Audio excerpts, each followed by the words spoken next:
Before we get started, I wanted everyone to just kind of think for a minute and reflect on the news that you've been hearing and reading and listening to in these last couple weeks about the pandemic. And I want you to go ahead and write in the chat box how that news has made you feel.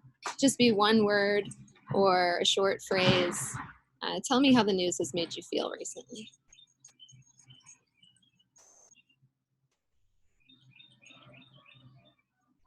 We got anxious, worried, unprepared, bummed, worried, scared, stressed, worried, uneasy. Oh, they're going too fast for me to read now. Frustrated, shocked, nervous, stressed, overwhelmed, tired, uneasy. Oh, one, I'm great. All right, unprepared, anger, fearful, bored, grateful for blessings, angry, nervous. Okay, so you can see we have a couple optimists in the group, but for the most part, people are feeling mostly fearful, anxious, overwhelmed, stressed. And to that, I just want to say that you are not alone. I think most Americans and most people in the world are feeling that way right now. We got another unsure that came in the chat. So you're right. I mean, a lot of the news has been pretty depressing recently and alarming, and it's understandable that it's made a lot of you feel worried or anxious. As an example, just this morning, I went and grabbed a screenshot of CNN's homepage. So there's a screenshot. And then I went through and I highlighted all the stories that were negative or really conflict driven. And there's the results. It's about probably 90% of the stories today were really conflict driven. And frankly, I do this routine a lot, and this is actually a little less than is normally on CNN's homepage. It's not surprising because journalists must report negative news. I mean, it is a journalist's job to report things like, corruption and conflicts. In order to hold the powerful accountable, we have to report activities that are inherently negative. And so that is necessary. But the unfortunate thing is that this negative news has a lot of negative effects on people. For example, it can decrease people's tolerance of one another. It can cause you to have lower evaluations of other people, cause you to feel more emotionally unstable. We can see in a lot of your answers, saying you're feeling anxious and worried and fearful. Also causes people to be less interested in quote unquote serious news, but also just news in general. People are disengaging. There was one study now several years ago of people who cut back on the amount of local TV news they were watching. And the number one reasons that they cut back was because they said the news was too negative, too often about crime, and too seldom presented anything positive. And I'm sure you all can relate to that experience. You turn on the TV news and it's one crime after another, and it's discouraging, and it causes people to disengage. And that's not what we want as journalists. We don't want people to disengage. We want the opposite.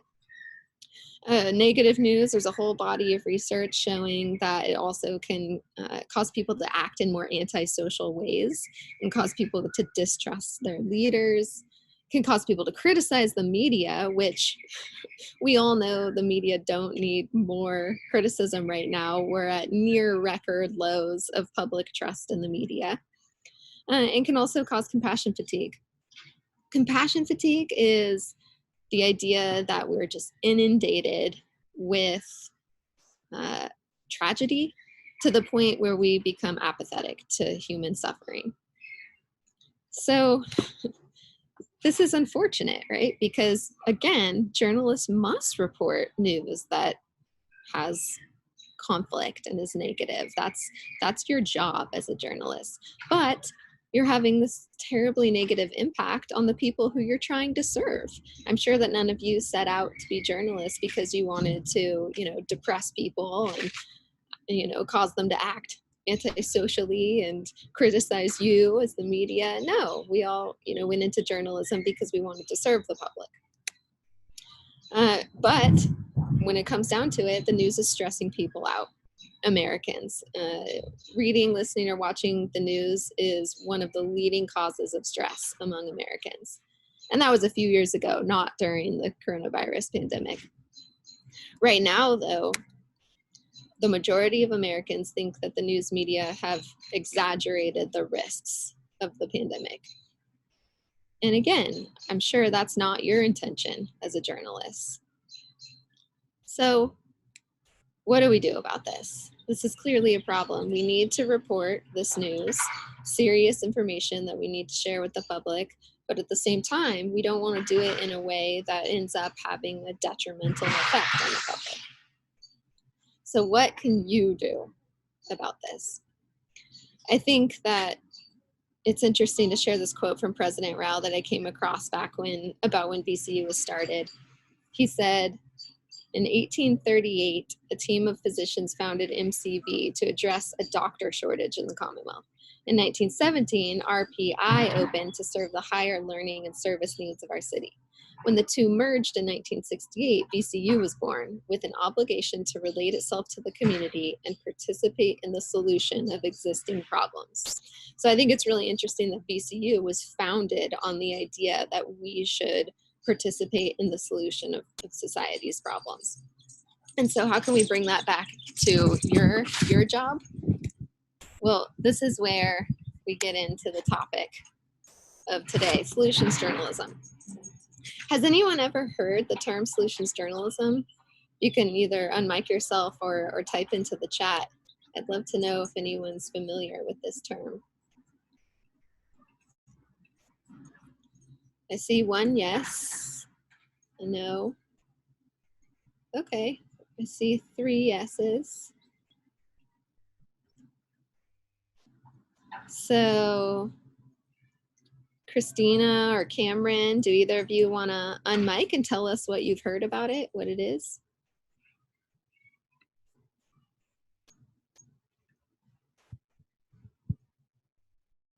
Shane, if you want to unmic and tell us what you've heard about it. Let's hear from at least one person.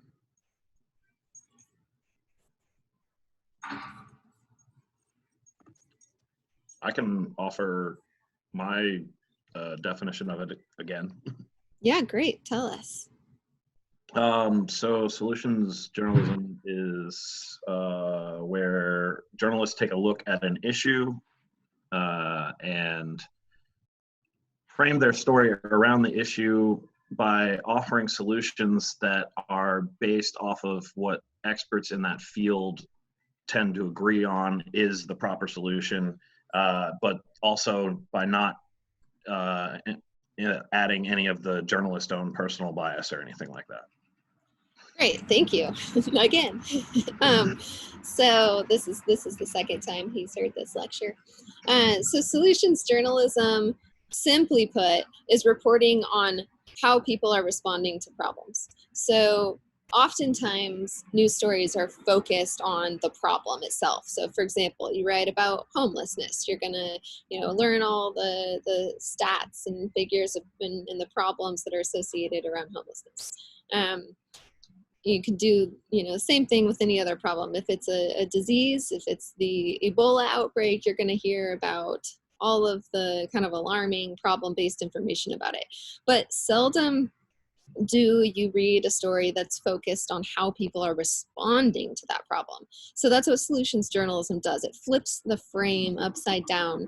And, you always think of journalism as the who, what, when, where, why. But with solutions journalism, you add the what's next. Okay, so you take that one extra step and think, what are people doing about this problem? And then you start your reporting there and you focus your story on the response. Now, you're in that story, you're still including all the information about the problem. So you're not ignoring the problem, but you're just pushing the conversation forward to try to be more productive by focusing on how people are responding to it.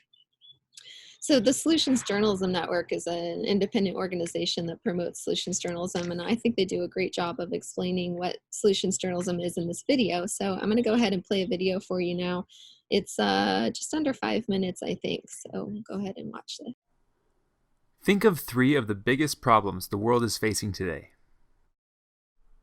Now think of 3 solutions to those problems. What's easier? If you're like most people, it was probably easier to think of all the problems. Why is that? Since the birth of our nation, journalism has been a feedback mechanism for society, helping it self-correct by uncovering truth. Early on, investigative journalists began to serve as watchdogs for society. They reported on issues like government corruption, harsh working conditions, and racial inequality, striving to uncover important problems in society, promote social change, and hold people accountable for their actions. The media, in a sense, is society's window to the world, and it plays a huge role in how we imagine reality. Journalists shape society's perceptions every day by what they choose to write about and also what they choose to overlook. Today, the media has become so focused on reporting problems, it has evolved into a steady flow of negativity, and a resounding 79% of Americans now think it's the journalist's job to report bad news. What influence does this negativity actually have on the world? Can you imagine a parent that tries to change a child's behavior by pointing out only his mistakes? Or a manager that only dwells on her employees' shortcomings, expecting higher performance? That would be an extremely ineffective parent or a terrible manager. It doesn't work in parenting, it doesn't work in business, and for a country and ultimately the world to thrive, it won't work in journalism either. So, what needs to change? First, we need to hear the other half of all the world's stories, not just the problems, but also the stories of people with creative ideas to solve them. This is the essence of solutions journalism. For example, 30 million tons of food is thrown away every year in America.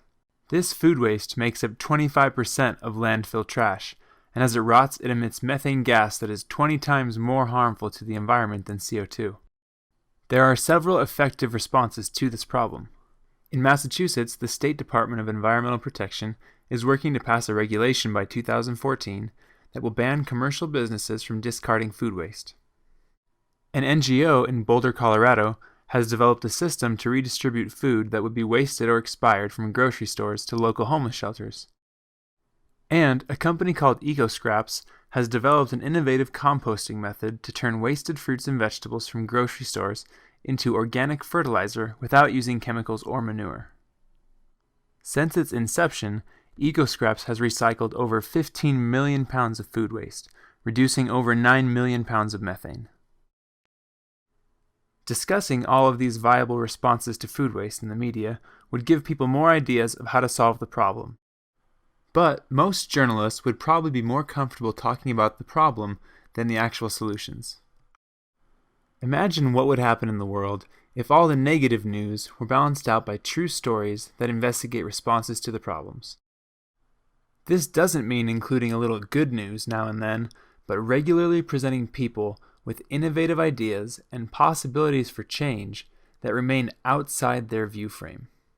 Reporting solutions doesn't mean journalists have to be advocates for an organization. They can still report objectively. If we look around us, we can already see examples of solutions journalism at work. Business publications are already doing it. They present common concerns and creative ways of solving them. They maintain consistent readership and have a high impact. Why? Because they are giving their readers solutions.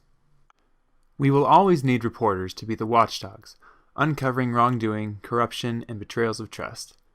But there is a new problem that needs addressing as well. David Bornstein, the founder of the Solutions Journalism Network, said, "It's not so much about people doing terrible things that are hidden from view. It's about people doing remarkable things that are hidden from view." The world is full of major social problems: poverty, unemployment, human rights violations, and so many more. But the world is also full of individuals, governments, NGOs, and businesses with innovative ideas to solve these issues. Journalists today have the potential to change the way we see the world by revealing the whole truth about the stories that are so important to us. Think of your 3 problems again.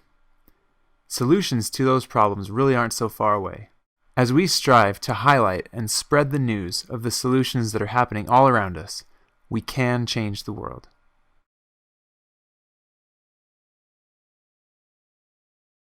Okay, so I like the analogy in that video about parenting, that it wouldn't be an effective parenting style if you only told your children what they were doing wrong.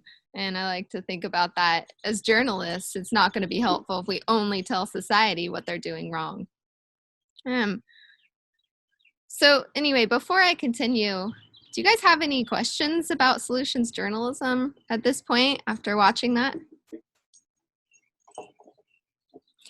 You can unmute yourself or you can type them into the chat box. What questions do you have about this approach? How do you do it? Good question. Okay, so I think that it starts with thinking about what's going to be newsworthy to begin with. I think a good way to approach this is to think about a story you would ordinarily do. And then, like I mentioned before, take that one extra step of asking yourself, what's next? What are people doing about it?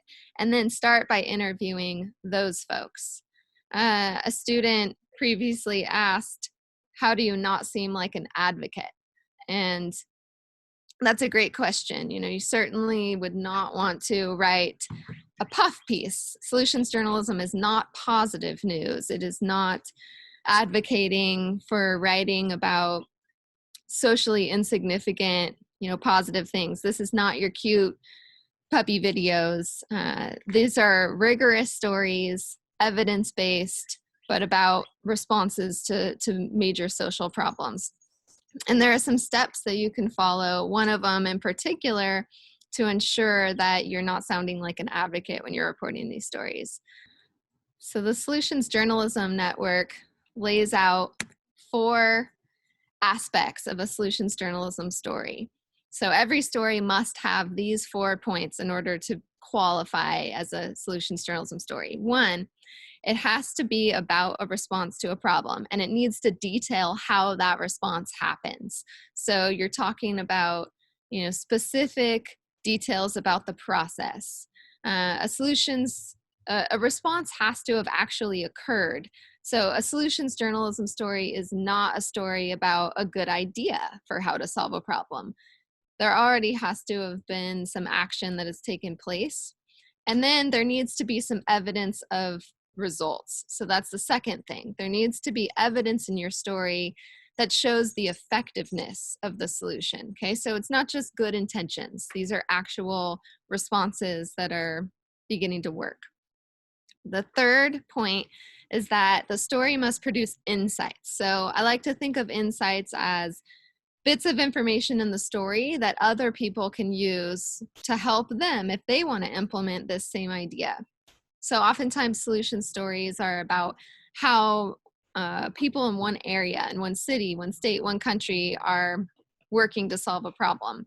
And perhaps you're wondering if you can implement that same idea in your community or your city or state or country to solve the problem there.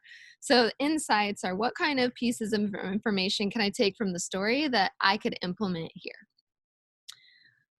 And then lastly, and this particularly answers the question of how do you not sound like an advocate, is that your story should discuss the limitations of the response. What challenges are people facing trying to solve this problem? Because there's no perfect solution. We have a lot of very complex problems in society, including this pandemic. And so what are the challenges people are facing in their efforts to arrive at a solution?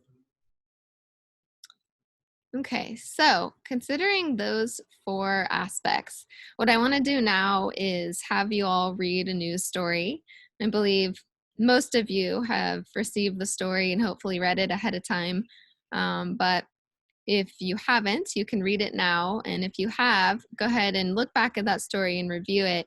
And I want you to identify those 4 points that I just mentioned. So the story is this: coronavirus testing goes mobile in Seattle. And I'd like you to go through the story and identify what exact parts of the story detail the response to the problem and how it's happening. What parts of the story show evidence that the response is effective? What insights are there in the story, and where do they discuss the limitations or the challenges that they're facing? So we'll take 5 minutes, and you can go through the story and make notes and identify these 4 aspects, and then we'll come back and discuss it. So 5 minutes, go ahead. Okay, so let's walk through this. And can I have you guys first tell me, so where are some specific parts in the story where they actually detail the response that's happening? You can mention in the chat box, you could copy and paste, certain sentences or paragraphs in the chat box that you think are relevant here. You can unmute and talk to us, but give me some parts of the story that you think are showing how the response has been implemented.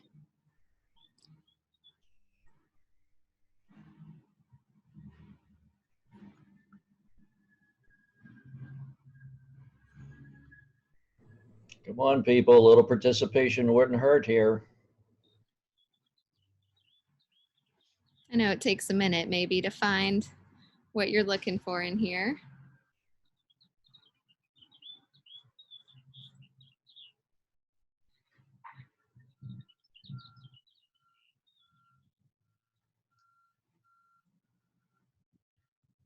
What did they do? What did they do to respond to this problem? All right, thank you. So in the beginning, when it states that UW turned its first garage floor into a testing center, exactly, right? This is like the crux of the story. How did they respond to the problem? They took 1 floor of their parking garage and they made it a mobile testing center. So that way people wouldn't have to wait in the waiting room and then increase the risk of infecting each other. So how exactly did they do that? Because the solutions journalism story wants you to detail how the response happened. So give me some bits of the story that explained how exactly they were able to carry this out.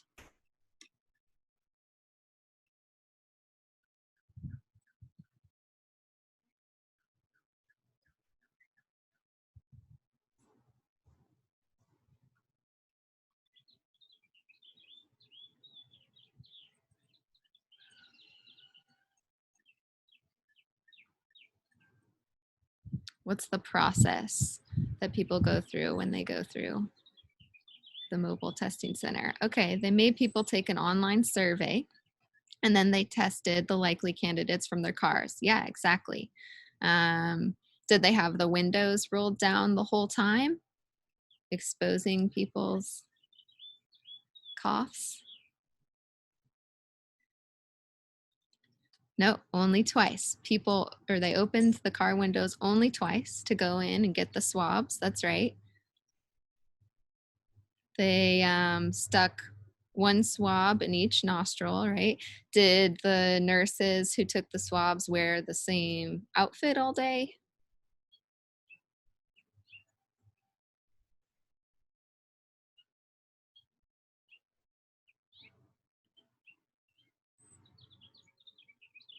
No, they changed their outfit with each person, right? So they continued to have the new protective gear for each person. So these are exactly the kind of details that you need to include when you're explaining how a response happened. Okay, so it wouldn't be enough to just say they made a mobile testing center in their parking garage, because that's not enough information to help people who might want to implement this solution in their own community. Okay, so let's move on to the second point. Where is there evidence of the effectiveness of this response? Where in the story did they talk about how this is effective?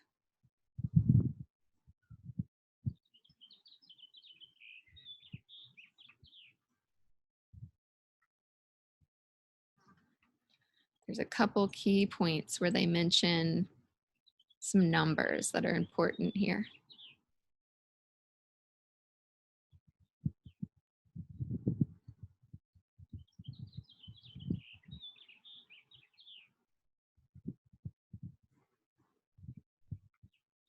All right, perfect. So they're able to collect 40 to 50 samples in a day.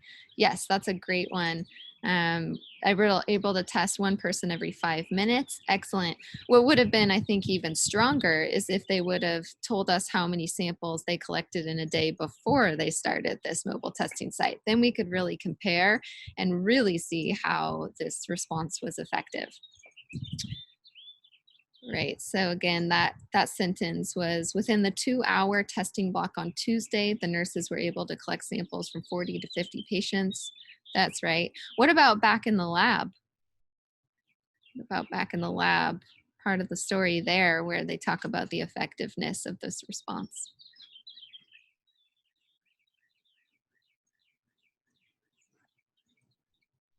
Yeah, they also said they're looking to be able to handle 5,000 tests a day. They're not at that point yet, but they are at a much higher point now than they were previously, since they've been open 24 hours a day recently. For example, the one sentence that says nearly 900 samples were being processed on Tuesday afternoon. So these are great points to show the effectiveness of the response. Now, what about insights? Let's move to number 3.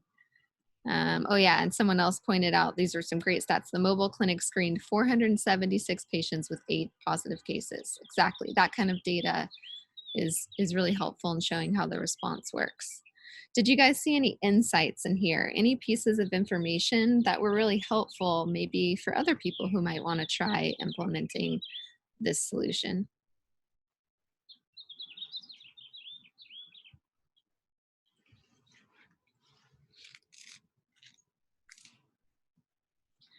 I think the insights are perhaps the hardest of the 4 to identify. But again, I like to think of the insights as little pieces of information where if I wanted to try to do this response, it would help me know how to do it.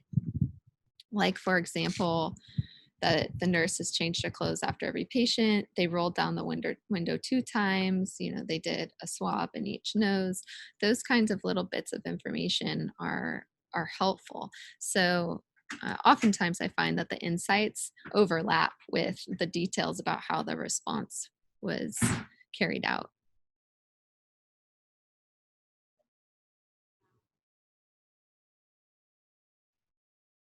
Any other insights that anyone found?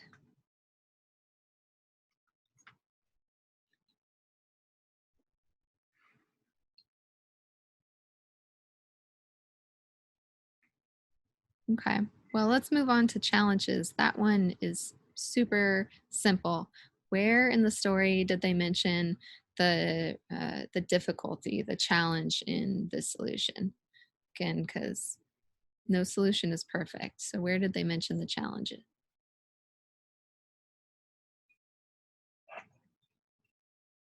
Yes, everyone's quick on that one. Supplies are running low. It's near the end. But like hand sanitizer, bread, and toilet paper, supplies for this testing are running low. We're running low on the swabs. That's going to be the bottleneck for this clinic, Dr. Cohen said. But right now, we're just trying to test as many people as we can. That's right, exactly. So right at the end there, they talk about the challenge they're still having. Okay, so these are,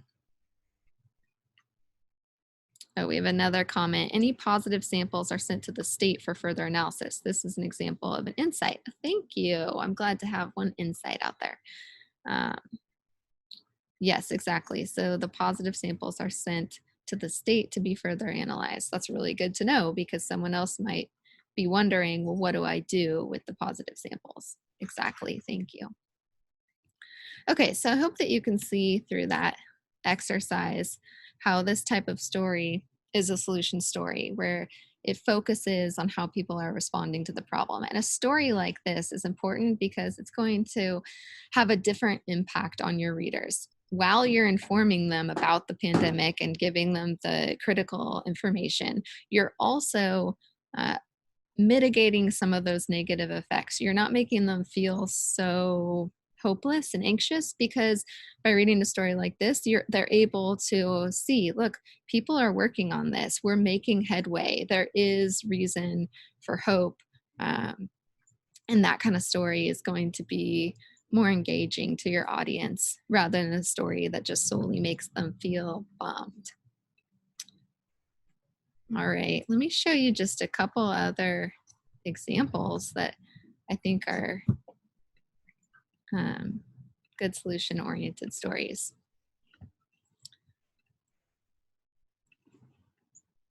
So here's an example from The Guardian.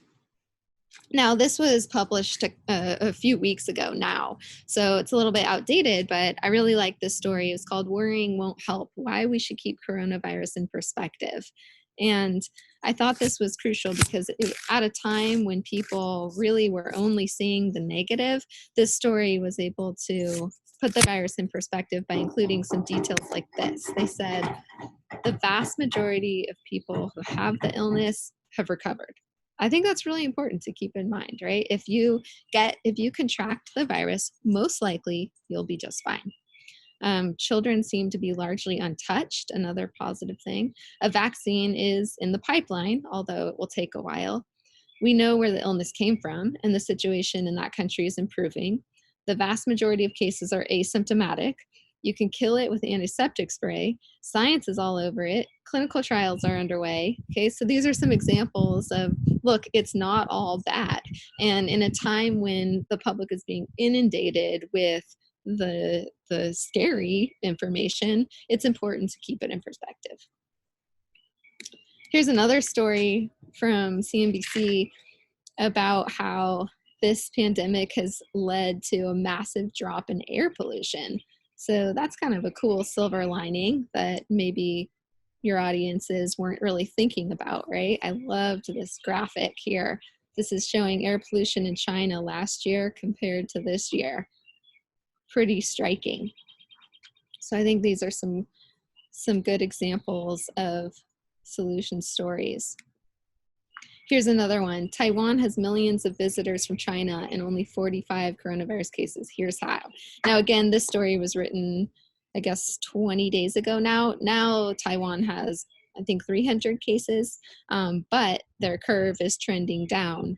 And that's still much better than a lot of other countries. So here's a great example of, look what one country is doing. Maybe we can emulate that here. So I hope you can see from these examples that, again, the stories that are solution oriented are not positive, they're not fluff, they are, rigorously reported news stories, evidence-based, but they're going to have a different kind of impact on your audience. And we know that because we've done research on it, and the research repetitively shows that these kinds of stories, a story that is solution focused rather than conflict focused, causes readers to feel, more hopeful, to have a greater sense of self-efficacy, meaning they feel like they can do something to help solve the problem, and they might be more likely to have more positive and behavioral intentions, like to say that they would share the story on social media or talk about the story with their friends, for example. Another important point, I think, about solutions and constructive journalism in general is that it's not meant to advocate for publishing only kind of positive oriented stories. But what it's really advocating for is just having a more balanced approach in news coverage, because right now the majority of stories are conflict based and more negative. And I'm not advocating that we publish more positive stories across the board. But when the majority of the stories are negative, then you're creating a negativity bias, and the public thinks that the world is a more dangerous place than it actually is. This is a scientific phenomenon. It's called the mean world syndrome, where individuals think that crime is higher than it actually is. They think that they're at greater risk to be the victim of a crime, for example. And this is a direct result from watching negative news, particularly on television. So constructive news is an effort to balance the news agenda and to therefore present the public with a more accurate portrayal of the world. So treating stories of corruption and disaster and crisis as an equal playing field, as equally newsworthy as stories about progress and development and collaboration. So I wanted to let you know, if you are interested in reading more solution-oriented stories about the COVID virus, you can log into the Solutions Journalism Network. They have a story tracker where it's a database of solution-oriented stories, and you can search by different categories, and you can specifically search for categories or for the category of COVID-19 or coronavirus. And there's 120 stories in there as of this morning that are examples of solution focused stories. So it's a good place to see more. And, not only to inspire you for your own reporting, but also just for your own mental well-being. If you're one of the people who's feeling worried and stressed and anxious from all the news you're reading, try to incorporate a little solution-oriented news into your daily news diet to try to mitigate some of those effects. So now that we've talked about this a little bit more in depth, do you have any questions about solutions journalism? You can feel free to, again, unmute yourself or go ahead and type any questions you have into the chat box. Okay, there's a question. Is solutions journalism possible with breaking news? Excellent question, Mario. So solutions journalism definitely has some areas where it just lends itself more toward than other areas. And I would say the one area where solutions journalism isn't probably the best method is with breaking news. With breaking news, it's hard to take that extra step. So I talked about the who, what, when, where, why, and then the what's next. With breaking news, you're trying to get it super fast, and the who, what, when, where, why is really the information you're going to get quicker. The what's next does take a little bit more time. You need to investigate that, find out how people are responding to the problem. So because of that, solutions journalism really thrives when you're doing more enterprise reporting or reporting where you can take a little bit more time. It doesn't mean that every story has to be, an in-depth, months-long investigative piece, but it does not lend itself well to breaking news updates. Where does one look for solutions journalism? So a great place that's just one spot to go to see a whole bunch of solutions journalism is the Solutions Journalism Network story tracker that I mentioned. They're going to have examples of solution stories from all different media outlets. But in addition to that, let's see, there's a few resources I can point you to. Mainstream news outlets are publishing constructive news. The New York Times has a series called Fixes, and that is all solution-oriented news stories. The Guardian has a special section called The Upside. I used some of their stories as examples today, and that is constructive news. The Washington Post has a section called The Optimist, and that has some constructive news. Speaking from a broadcast journalism perspective, would solutions journalism be of benefit to those who wish to make documentaries? Absolutely. So I think that the same rules apply for a news story versus a documentary. And, in some ways, a documentary really even lends itself more because it allows you the time to really investigate a solution. In one of the studies, the research studies that I did, we found that solutions journalism is most like investigative journalism in terms of being similar to other approaches. And so a documentary is similar to an investigation where it really allows you the time to dig into it and follow a response thoroughly. So I think it can absolutely be applied to documentaries. Wouldn't it be cool if someone applied that to Tiger King? Just started watching that. Okay, another question. there's a heavy political slant in a large number of stories from what are often considered a major news source, such as the Washington Post or New York Times. Why hasn't there been any attempts at finding a solution for that? Ha, that's an excellent point. Well, I'm sure there have. I'm sure there have. It probably just takes a little digging to look for that. But,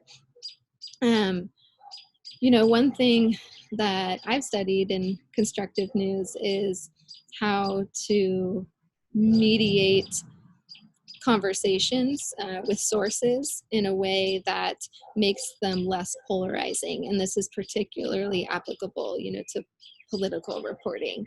And so there are constructive techniques that I don't have time to go in today in this lesson, but there are certain types of interview questions that you can ask your sources that that don't come off so demanding. Like, a lot of times journalists tend to ask questions in mainstream media of politicians that cause their sources to feel defensive. And so there's some criteria for how we can ask different interview questions that don't have that effect on our sources. And that can be one way, I think, to mitigate some of that political partisanship. But I would challenge you, Ryan, make that your mission. Why don't you write a solution story about that? Okay, so I wanted you guys to think about what stories you're working on now or what stories you wanted to work on next, and see if you could maybe apply a solutions journalism approach to your stories. To help you, I included a link in the slides to some ideas for developing a solution-focused story related to COVID-19. So let me look at this. Karen, you had one more question previous to Ryan's question that you might want to approach. I'm sorry about that. In my family's experience with watching coverage about the virus, some people seem to believe only the information that is negative, and others lean toward believing the news that leaves you feeling more optimistic. Is there anything we can do as journalists to make it clear that it's important to consider a range of different perspectives instead of one over the other? Yeah, that's a great point. And that is a cognitive bias. It's a cognitive bias that we have, that we tend to believe information that fits with our existing beliefs and to dismiss information that does not fit with our beliefs. I think news literacy is the best answer to that, to do what you can to, talk to your family and friends about this. I know, just yesterday I was on the phone debating my 86-year-old conservative father about some of these issues, and I sent him afterwards. I sent him a bunch of links of solution-oriented news stories about this, and we ended up, having a great back and forth about it. And so I think trying to share different sides of information with your friends and family is important, and to be empathetic, to acknowledge their point of view, right? It's not helpful to just dig in your heels, but what's helpful is to really listen, practice being a good listener, and then, play back how they're feeling, so you show that you really understand what they're saying and not just ignoring it, and then share an alternative point of view. So I know I'm very logical and very fact-based. So when I see the evidence, that's what convinces me. But I know a lot of people are more driven by emotions than fact. So I think understanding your audience and playing into that. If you know somebody who is more driven by emotions, then consider that when you're having these conversations with them. So that'd be my advice. Try to share and read news from just a variety of different sources. Okay, so let's see, we're getting close to our ending time. So before we have to sign off, I did just want to show you this resource for helping you develop solution-oriented stories. Let me share my screen. Okay, so these are just a bunch of questions to help you start brainstorming ideas for stories in different categories. So if you want to report about populations that are most vulnerable to the pandemic, ask yourself questions like, what's working to help the elderly stay healthy? I know, again, my dad, who I was just talking to yesterday, was saying that at his local grocery store, they put pieces of tape on the floor to tell people where to stand when they're waiting in line, so people stand a certain distance away from each other. That was something I hadn't seen at my grocery store. So something like that could be your impetus for a solution-oriented news story. What's working to help homeless people? What's working to help people who are incarcerated? People with disabilities, etc. If you want to write a story about social distancing, you could ask questions like, what's working to optimize how schools are conducting virtual learning? What's working to create a sense of normalcy for children, etc. And this list keeps going on. So lots of questions to help get you started if you're interested in pursuing this type of story. Now, can I hear from you guys? Does anyone have any ideas right now? Are you working on a story right now that could be solution oriented? Or do you have any ideas of a story that you might want to pursue that has a solutions focus?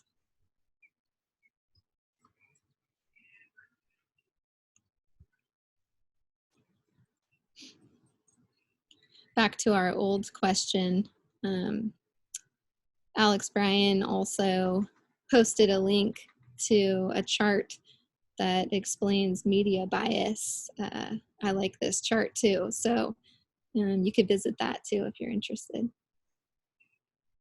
Yes, Marianne, I can email you that list. Also, I can share these slides, and then you can have all the links that I showed you today.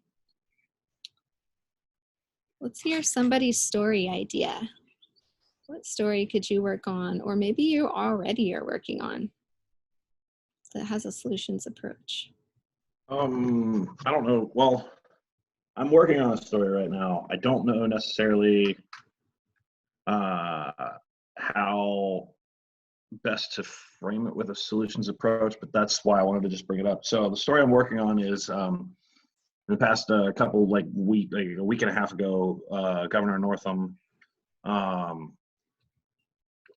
issued Executive Order 53, where he shut down all non-essential businesses, entertainment, and so among those businesses listed as entertainment are indoor gun ranges.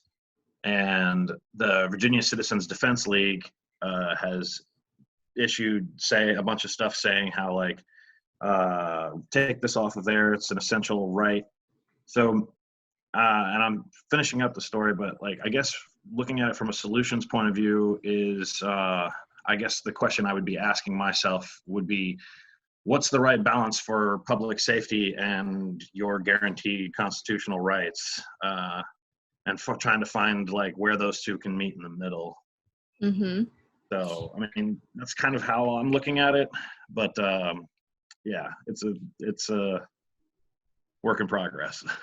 Yeah, okay, thanks for sharing. So if any of you have ideas of how he can take a solutions approach to this, speak up or type them in the chat box.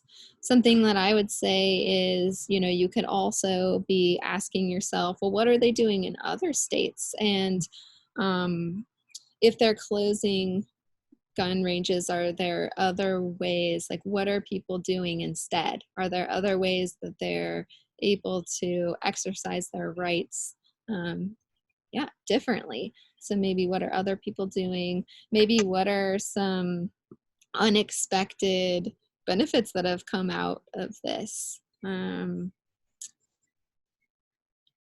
If anyone else has any ideas, please unmute yourself or type them up. I think that's a really interesting topic. We have a couple comments in here. Solutions journalism still needs to present all sides of an issue. Yeah, that's right. So again, you're not ignoring the conflict or the negative information. You're fully including that in your story. You're just taking either an extra step and asking, how are people responding to this? or you're kind of flipping the frame on its head, and instead of focusing on the piece of conflict, you're focusing on the response. Another comment, we're about to be giving pitches for a story about how the pandemic is impacting one part of my community for a journalism writing class. I don't have a specific pitch yet, but I'm thinking of ideas. Okay, great. So then maybe you can visit that list to help you come up with ideas, because it offers just a number of questions, I think, to lead you down a road of finding an interesting solutions approach. Well, look, I want to be respectful of your time. So we just passed the hour mark, but before I end this, oh, we have one more question. Oh, Chip, maybe do some research about how this has played out in history. That might help us to have an idea about how to navigate that. That's a great idea. So looking at different physical locations, like what people are doing in different areas, and looking at different points in time, we can learn a lot from that. I mean, of course, we've looked, a lot of news stories have compared this virus to the Spanish flu and other incidences we've had in the past that are similar. Well, Dr. McIntyre, thank you so much. It's been very informative, and I think I'll give a visual clap if I can get that from a few other people. Thank you. Thank you all for attending. It's good to virtually meet you. And with that, we'll say goodbye. And for my classes, I will see you on the emails. All right. Okay. Thanks for having me. Thank Bye, you. everyone. Bye-bye.